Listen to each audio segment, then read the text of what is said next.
আমার নাম শিশির দত্ত। বর্তমান বয়স আমার ৬৫। আমার প্রবলেমটা শুরু হয় ২০১৫ সাল থেকে। আমার প্রথমে যেটা হচ্ছিল সেটা মানে পায়ে হাঁটুতে ব্যথা হচ্ছিল, বেশি করে আমার ডান হাঁটুতে বেশি ব্যথা হচ্ছিল। তারপর বাম হাঁটুটাতেও ব্যথা হচ্ছিল। আমার হাঁটা চলা আস্তে আস্তে অসুবিধার সৃষ্টি হচ্ছিল। প্রথমের দিকে অতটা বুঝতে পারিনি। আমি কিছু ডাক্তারবাবুদের দেখিয়েছিলাম, তারা আমাকে কিছু ক্যালসিয়াম এবং পেন কিলার টাইপের ওষুধ দিয়েছিলেন। তা আমি খেয়েছিলাম, তা সাময়িক বন্ধ থাকতো, ব্যথাটা কমতো। কিন্তু পরবর্তীকালে আমি দেখছিলাম ব্যথাটা ধীরে ধীরে বাড়তে শুরু করে এবং আমার হাঁটা চলার মধ্যেও আমি বুঝতে পারছিলাম সামঞ্জস্য থাকছিল না, যেটাকে বলা যায়। আমার বিশেষ অসুবিধে যেটা হচ্ছিল, আমি বেশি ওজন ক্যারি করতে পারছিলাম না, যার ফলে আমার বাইরে বেরোনো, যে মানে কাজের বাইরে আমি কিছুতে বেরোতে চাইতাম না, বা কেউ আমাকে কোথাও যেতে বললে যেতে যেতে আমার ইচ্ছা করতো না। শুধু প্রয়োজনটুকুনি ছাড়া আমার কখনোই ইচ্ছা করতো না যে কোথাও যাব বা বেড়াতে যাব। এবং আমি খুব বেড়াতে ভালোবাসতাম বা ভালোবাসিও এখনও। বেড়ানোটাই আমার প্রায় বন্ধ হয়ে গিয়েছিল। তখন আমি যখন ঠিক করলাম যে আমাকে অপারেশনটা আমি করাবই, তখন বিভিন্ন ডাক্তারের কাছ থেকে পরামর্শ নিয়েছি, বিভিন্ন জায়গায় দেখিয়েছি। তারা তো প্রথমের দিকে কিছু ওষুধ দিয়েছিল, তাই সেটা খেয়ে আমার কিছু সাময়িক সুবিধা হয়েছিল। তারপর দিন পরবর্তীকালে আবার অসুবিধা হচ্ছে।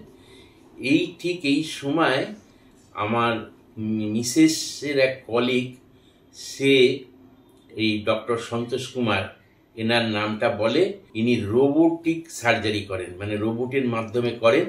এবং রোবটের মাধ্যমে করার ফলে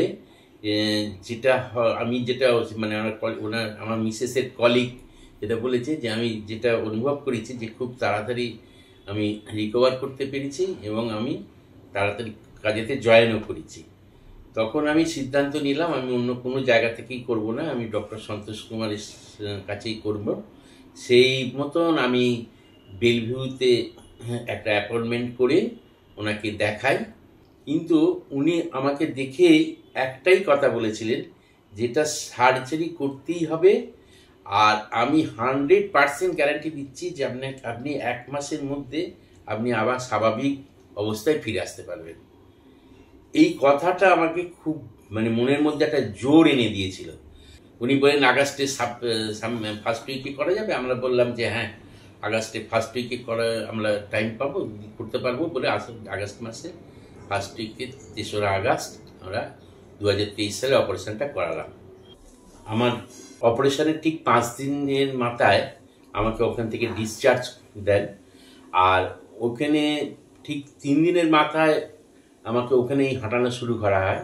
তারপরে বাড়িতে চলে আসার পর ঠিক 2 দিন বাদেই ফিজিওথেরাপিস্ট আসেন এবং আমাকে ঠিক 15 দিনের মাথায় উনি কিন্তু আমাকে নিচেতে নামিয়েছেন।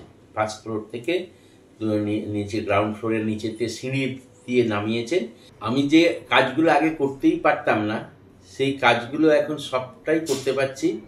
আর এটাই বলবো যে আমার কাছে যারাই আসে এই অর্থোপেডিক আর্থ্রাইটিস নিয়ে, যে সমস্যা নিয়ে যারাই আসে, আমি কিন্তু অন্য অনেককে দেখালো, কিন্তু অন্যদের নামই ভুলে গেছি। শুধু আমার একটাই নাম মাথায় ঢুকে আছে, doctor Santosh Kumar, Belle Vue robotic surgeon.